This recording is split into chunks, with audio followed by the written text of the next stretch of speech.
Hi hello నమస్తే welcome to Q News. నేను సిద్ధంగా ఉన్న సుదర్శన్. ఇక బంద్కు సంబంధించి మొత్తం కూడా రాష్ట్ర వ్యాప్తంగా బంద్ కొనసాగుతూ ఉంది.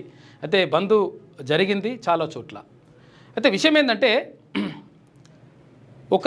అంటే చరిత్రలో ఎప్పుడూ లేని విధంగా అటు అన్ని రాజకీయ పార్టీలు ఇటు అధికార పార్టీ కూడా అంటే కేంద్ర ప్రభుత్వంలో ఉన్నటువంటి భారతీయ జనతా పార్టీ, రాష్ట్ర ప్రభుత్వంలో ఉన్నటువంటి ఇక్కడ కాంగ్రెస్ పార్టీ, అన్ని పార్టీలు కూడా మద్దతు తెలియజేసినాయి. అయితే ఎవరి కోసం బంద్ ఇది, ఎవరి మీద ఈ బంద్ ప్రకటించిండ్రు అని ఒక్కసారి మనం క్వశ్చన్ మార్క్ వేసుకుంటే అది క్వశ్చన్ మార్క్గానే ఉంటుంది. అటువంటి పరిస్థితి కనిపిస్తూ ఉంది. ఎందుకనంటే ఎవరి మీద బంద్ ప్రకటించిండ్రు, ఏదైనా సందర్భంలో చారిత్రకంగా మనం చూసుకుంటే ఒకవేళ ప్రభుత్వం ఏదైనా ప్రజలకు అనుకూలంగా ఏది పథకాలు కానీ లేకపోతే మరే ఇతరమైనటువంటి వాళ్ళకు కల్పించేటువంటి అవకాశం లేనప్పుడు ప్రభుత్వానికి నిరసనగా ప్రజలు బంద్ను చేపడతారు. అంటే దానికి ప్రతిపక్షాలు అన్నీ కూడా సపోర్ట్ చేస్తూ ఉంటాయి. ఇది ఒక రకంగా జరుగుతుంది. కానీ ప్రభుత్వమే ఇక్కడ బంద్ను పాటిస్తూ ఉంది. బంద్ను పాటించమని చెప్పేసి అక్కడ ఉప ముఖ్యమంత్రి తర్వాత వాళ్ళందరూ కూడా మొత్తం మాట్లాడినరు. అయితే మాట్లాడినది కానీ ఒకసారి ఇక్కడ మనం గమనించాలి. ఈ బంద్లో ఎక్కువ మంది ఎమ్మెల్యేలు కానీ కొంతమంది ఎమ్మెల్యేలు, కొంతమంది మంత్రులు, కొంతమంది ఎంపీలు, కొంతమంది ఎమ్మెల్సీలు వీళ్ళు చాలామంది పాల్గొనలేదు. అంటే పాల్గొనకపోవడాన్ని మనం ఎట్లా చూసుకోవాలి అంటే బీసీలకు అనుగుణంగా వీళ్లకు చిత్తశుద్ధి లేదు అని చెప్పేసి స్పష్టంగా అర్థమవుతూ ఉంది. కాబట్టి అటువంటి వాళ్ళని దృష్టిలో పెట్టుకొని మీరు ఎవరు మనకు బంద్కు ముందుకు రాలేదు, ఈ బంద్ కోసం వాళ్ళు ప్రయత్నం చేయలేదు అనే విషయాన్ని కూడా మనం దృష్టిలో ఉంచుకోవాలి. అయితే ఈ బంద్లో ప్రధానంగా ఆర్టీసీకి సంబంధించి ఆర్టీసీ బస్సులు అయితే ఎక్కడ కూడా కనిపిస్తలేవు. ఒక రకంగా ప్రభుత్వం కూడా ఇందులో ఉంది కాబట్టి మంత్రి పొన్నం ప్రభాకర్ గౌడ్ బీసీ సంక్షేమ శాఖ మంత్రి కూడా కాబట్టి ఆయన మరి ఆదేశాలు ఏమైనా ఇచ్చిండా ఎవరికి, ఆర్టీసీ వాళ్లకు, లేకపోతే నిజంగా ఆర్టీసీ కార్మికులు స్వచ్ఛందంగా బంద్ పాటిస్తున్నారా అని చూసుకున్నప్పుడు స్వచ్ఛందంగా బంద్ పాటించడం ఒకవైపు కనిపించింది. తర్వాత కొన్ని పార్టీలు ఆయా డిపోల దగ్గర పోయి ఆ పార్టీ కార్యకర్తలు అక్కడ బంద్ను ఎట్టి పరిస్థితుల్లో బస్సులు బయటకు రావడానికి వీల్లేదని చెప్పేసి అక్కడ కూర్చున్నటువంటి పరిస్థితి కూడా కనిపించింది. అయితే ఇందులో మనం ప్రధానంగా చూడాల్సింది ఏంటి అంటే నిజంగా ఎవరి మీద బంద్ ప్రకటించిండ్రు, ఎవరి కోసం బంద్ ప్రకటించిండ్రు. మీరు ఒకసారి మనం అబ్జర్వ్ చేసుకుంటే ఇక్కడ ఏం జరుగుతుందంటే ఇక్కడ శత్రువు ఓడనేటువంటిది ఇక్కడ ప్రధానమైనటువంటి అంశం. ఎవరి మీద బంద్ ప్రకటించింది, ఇక్కడ కేంద్ర ప్రభుత్వం మీద ప్రకటించిండ్రా అంటే లేదు, భారతీయ జనతా పార్టీ ఇందులో పాల్గొన్నది. రాష్ట్ర ప్రభుత్వం మీద ప్రకటించిండ్రా అంటే లేదు, కాంగ్రెస్ పార్టీ కూడా ఇందులో పాల్గొన్నది. లేకపోతే బీఆర్ఎస్ గత ప్రభుత్వం మీద ప్రకటించిండ్రా అంటే లేదు, బీఆర్ఎస్ కూడా ఇందులో పాల్గొన్నది. మరి సిపిఐ సిపిఎం వామపక్షాల అంటే కాదు, మావోయిస్టులు అంటే కాదు, మావోయిస్టులు కూడా ఇందులో మావోయిస్టులు కూడా పిలుపునిచ్చిండ్రు. తర్వాత మరి ఇంకెవరు, టీజేఎస్ఆ కాదు, తర్వాత టీఆర్పీ తెలంగాణ రాజ్యాధికార పార్టీ అంటే తెలంగాణ రాజ్యాధికార పార్టీ ఈ గతంలో కూడా దీనికి వ్యతిరేకంగా అంటే ఏదైతే బీసీ ప్రజలకు అన్యాయం జరుగుతుందనే ఉద్దేశంతో గతంలోనే 10వ తారీఖున బంద్కు పిలుపునిచ్చింది. అప్పుడు విజయవంతమైంది. అంటే మొత్తం మీద చూసుకున్నప్పుడు అన్ని రాజకీయ పార్టీలు కూడా బంద్కు మద్దతు తెలియజేసినాయి, బంద్లో పాల్గొన్నాయి. మరి ఎవరి మీద వీళ్ళ బంధు, ఎవరి మీద వీళ్ళ నిరసన తెలిపినరు అని చెప్పేసి ఆలోచించుకున్నప్పుడు క్వశ్చన్ మార్క్. అంటే దీంట్లో విలన్ ఎవరు, శత్రువు ఎవరు అని చూసుకున్నప్పుడు మరి బుట్టంగారి మాధవరెడ్డి. అయితే నిజంగా ఒకవేళ బుట్టంగారి మాధవరెడ్డి అని చెప్పేసి అనుకున్నప్పుడు ఈ పార్టీలు ఏవి కూడా భారతీయ జనతా పార్టీ కానీ, తర్వాత ఇక్కడ బీఆర్ఎస్ పార్టీ కానీ, తర్వాత మరే సిపిఐ కానీ, సిపిఎం కానీ, లేకపోతే ఇంక మరే పార్టీలు కానీ, అంటే ఇక్కడ ఒకవేళ ఒక వ్యక్తి హైకోర్టులో పిటిషన్ వేసినప్పుడు ఆ హైకోర్టులో పిటిషన్ వేసినటువంటి వ్యక్తిని నిలువరించేటువంటి ప్రయత్నం చేయాలి. వాళ్ళని బతిలాడతారా, లేకపోతే బెదిరిస్తారా, లేకపోతే వద్దని చెప్పేసి కన్విన్స్ చేస్తారా, ఏదో ఒకటి చేయాల్సినటువంటి అవసరం ఉండే. కానీ ఎవరు కూడా ఇక్కడ భారతీయ జనతా పార్టీ ఆ పని చేయలేదు, ఇక్కడ బీఆర్ఎస్ ఆ పని చేయలేదు, కాంగ్రెస్ నుంచి కొంతమంది వేసినట్టున్నారు, ఏది పిటిషన్ వేసినారు. కానీ మరి కనీసం ఎవరైతే పిటిషన్ వేసినారో, ఎవరైతే ఇక్కడ బీసీలకు వ్యతిరేకంగా 42% రిజర్వేషన్ అమలు కాకూడదని చెప్పినరో వాళ్ళని పోయి కలిసే ప్రయత్నం కానీ, వాళ్ళని పోయి మీ పిటిషన్ వెనుకకు తీసుకోండి.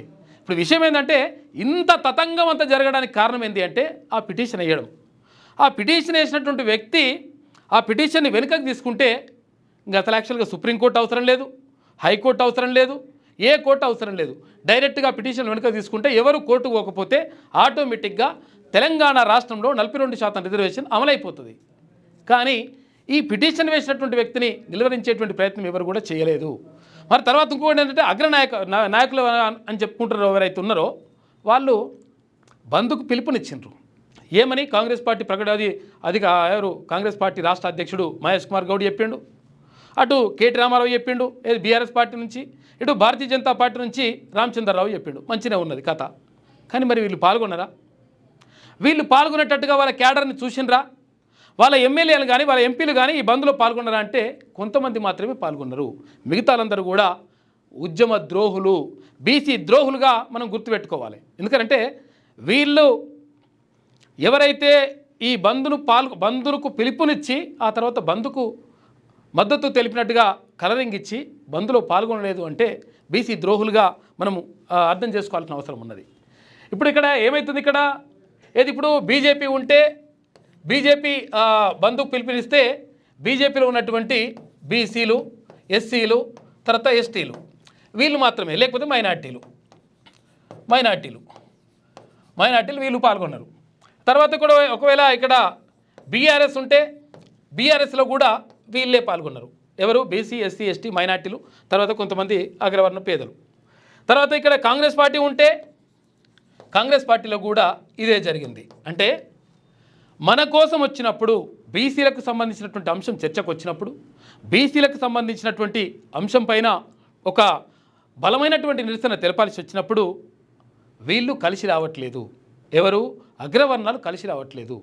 తర్వాత ఈ బంద్కు వాళ్ళు కనీసం సంఘీభావంగా ఇక్కడ బంద్లో పాల్గొనట్లేదు. అంటే దాని అర్థం చేసుకోవాలి మనం. ఇక్కడ క్లియర్గా ఎవడు మనోడు కాదు, ఎవడు లంగా, ఎవడు దొంగ. నిజంగా ఎవరైతే ఇప్పుడు ఊర్లలో మీరు చూసుంటారు కదా, ఎవరెవరు ఉంటారో ఏం కథనో, ఎవరెవరు బంద్కు మద్దతు తెలియజేసినారు, తర్వాత రోడ్ల మీదకి వచ్చింది ఇదంతా చూసుంటారు కదా. ఎవరైతే పాల్గొన్నారో వాళ్ళకు సంతోషం. ఎవరైతే పాల్గొనకుండా దీనికి దూరంగా ఉండి లంగకథలని పడ్డరో వాడు ఒకవేళ మీకు ఓటు అడుగుతందుకు వస్తే చెప్పు తీసుకొని కొట్టుర్రి, లేకపోతే తొక్కుర్రి. కొడకా ఏమ్రా నువ్వు అప్పుడు బీసీలకు అంటే మెజారిటీ పబ్లిక్ అయినటువంటి బీసీలకు అన్యాయం జరుగుతూ ఉంటే బంద్కు పిలుపునిస్తే నీ పార్టీ ఏమో ఓకే అంటది. తర్వాత మీరెందుకు రోడ్లపైకి రాలేదు, మీరెందుకు ఇట్లా దీంట్లో పాల్గొనలేదని చెప్పేసి అడగాల్సినటువంటి అవసరం ఉన్నది. ఎందుకంటే ఇక్కడ అగ్రవర్ణాలన్నీ కూడా మొత్తం కూడా ఇక్కడ పాల్గొనేది ఎవరు? బీసీ, ఎస్సీ, ఎస్టీ, మైనార్టీలే మ్యాక్సిమం. అంటే తర్వాత ఇక్కడ ప్రైవేట్ వెహికల్స్ కొన్ని తిరుగుతూ ఉన్నాయి. అంటే దీన్ని నిర్వహించేటువంటి ప్రయత్నం ఎక్కడ కూడా చేస్తలేరు. అంటే మనం దీన్ని అర్థం చేసుకోవాల్సింది ఏంటి అంటే, క్లియర్గా అర్థం చేసుకోవాల్సింది ఏంటంటే మొత్తం మీద వాళ్ళకి ఇష్టం లేదు. కాకపోతే ఏంటంటే అనివార్యత ఏర్పడ్డది కాబట్టి, తప్పనిసరి పరిస్థితి క్రియేట్ అయింది కాబట్టి వాళ్ళు బంద్కు పిలుపునిచ్చిండ్రు. బంద్లో కొంతవరకు కొందరు పాల్గొన్నారు. కాబట్టి మనం క్లియర్గా ఎవరిపైన అని చెప్పేసి అనుకున్నప్పుడు శత్రువుడని అనుకున్నప్పుడు శత్రువుడు అంటే ఇక్కడ ఎవడు కూడా కనిపిస్తలేడు, అక్కడ క్వశ్చన్ మార్క్ కనిపిస్తుంది లెక్క. కాబట్టి ఈ శత్రువు ఎవరు అంటే ఎవరైతే తెలంగాణలో ఉన్నటువంటి బీసీలకు 42% రిజర్వేషన్కి సంబంధించి కొట్టాడకుండా సపరేట్ కూర్చుంటారో వాళ్ళందరూ కూడా బీసీల శత్రువులే. కాబట్టి బీసీలు ఈ విషయాన్ని గమనించాలి. కాకపోతే ఏంటంటే ఒక మంచి పని జరిగింది, మరక మంచికే అని చెప్పేసి ఒక యాడ్ ఉంటుంది, అడ్వర్టైజ్మెంటు. అయితే ఈ మరక మంచికే ఎందుకనంటే ఏది జరిగినప్పటికీ సరే ఈ బంద్లో పాల్గొనలేదా, తర్వాత కొంతమంది ఉన్నారా లేదా అని చెప్పేసి అన్నీ పక్కకు పెట్టేస్తే అన్ని పార్టీలు కూడా మద్దతు ఇచ్చినాయి కదా. అయితే దీనివల్ల ఏం జరిగింది? మరి బంద్ పాటిస్తే మొత్తం ఎంత మారిపోయిందా, లేకపోతే అక్కడ ఉన్నట్టు కేంద్ర ప్రభుత్వం స్పందించిందా, రాష్ట్ర ప్రభుత్వం స్పందించిందా? ఈ విషయాలు పక్కకు పెడితే క్లియర్గా ఏం జరిగిందంటే తెలంగాణ రాష్ట్రంలో బీసీలకు సంబంధించినటువంటి అంశం పైన 42% రిజర్వేషన్కి సంబంధించి జీవో నెంబర్ 9కి సంబంధించి తెలంగాణ వ్యాప్తంగా అన్ని ఊర్లల్లో, వాడల్లో, పల్లెల్లో, ఇక్కడ పట్టణాల్లో చర్చ మాత్రం మొదలైంది. చర్చ మాత్రం ఉధృతంగా కొనసాగుతూ ఉంది. ఇది బీసీలు సాధించినటువంటి విజయంగా 100% చెప్పుకోవచ్చు. బీసీలు సాధించినటువంటి విజయం మాత్రమే. కాబట్టి ఈ బీసీల విజయానికి ఇక్కడ దళిత సోదరులు కానీ, ఇక్కడ గిరిజన సోదరులు కానీ, అటు మైనార్టీలు కానీ, కొంతమంది అగ్రవర్ణ పేదలు కానీ వీళ్ళందరూ కూడా సపోర్ట్ చేసినారు. వాళ్ళందరికీ ధన్యవాదాలు చెప్పుకోవాలి. ఎవరైతే అంటే ఎప్పుడైనా కానీ ఉద్యమాలు జరిగినప్పుడు ఏదైనా వాదం వచ్చినప్పుడు స్త్రీవాదం వస్తుంది. స్త్రీవాదం వచ్చినప్పుడు స్త్రీలు కొంతమంది తమ వాదానికి సంబంధించినటువంటి రచనలు చేస్తారు. అయితే స్త్రీవాదాన్ని సమర్థిస్తూ కొంతమంది పురుషులు కూడా తమ రచనలు కొనసాగిస్తారు. దాన్ని ఏమంటారంటే సంఘీభావ రచనలు అంటారు. ఎందుకంటే స్త్రీలు తమ కోసం తాము చేసుకున్నప్పుడు స్త్రీవాదం అవుతుంది. తర్వాత పురుషులు స్త్రీలకు మంచి జరగాలి, స్త్రీలకు అన్యాయం జరుగుతుందని చెప్పుకున్నప్పుడు అక్కడ సంఘీభావం ప్రకటిస్తూ రాస్తారనమాట. అట్లా బీసీ వాదానికి కూడా సహకరించినటువంటి ఇక్కడ మందకృష్ణ మాదిక్ కానీ, ఎంఆర్పిఎస్ వ్యవస్థాపక అధ్యక్షుడు మందకృష్ణ మాదిక్ కానీ, తర్వాత అక్కడ మాలమహానాడు నుంచి, తర్వాత ఎమ్మెల్సీ అద్దంకి దయాకర్ కానీ, అంటే కాంగ్రెస్ పార్టీ నుంచి కానీ, తర్వాత ఇక్కడ గిరిజన సోదరులు కానీ, ఇటు మైనార్టీలు కానీ అందరూ కూడా సపోర్ట్ చేసినారు. అందరికీ ధన్యవాదాలు చెప్పుకోవాలి. ఎందుకంటే ఒకరికి అన్యాయం జరిగినప్పుడు మేమంతా ఉన్నామనేటువంటి ఒక సంఘీభావం తెలపడం అనేటువంటిది ఆ ఉద్యమానికి ఊతమిస్తుంది. కాబట్టి బీసీల్లో బలంగా రగులుతున్నటువంటి, బీసీల్లో బలంగా అన్యాయం గురైందని చెప్పినటువంటి విషయానికి సంబంధించి అందరూ కూడా ఏకతాటిపైకి వచ్చిండ్రు. అందరూ కూడా ఒక రకంగా తెలంగాణలో రాష్ట్రంలో చర్చ మాత్రం జరుగుతూ ఉంది. బీసీలకు 42% రిజర్వేషన్ కావాల్సిందనేటువంటి చర్చ జరుగుతూ ఉంది. ఇది 100% బీసీల విజయంగా మాత్రం చెప్పుకోవచ్చు. మీ వ్యాపారం అభివృద్ధి కావాలని కోరుకుంటున్నారా? అయితే వెంటనే క్యూనస్ని సంప్రదించండి.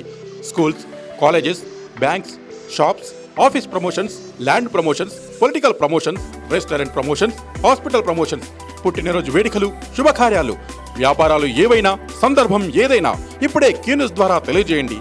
మీ వ్యాపారాన్ని అభివృద్ధి చేసుకోండి.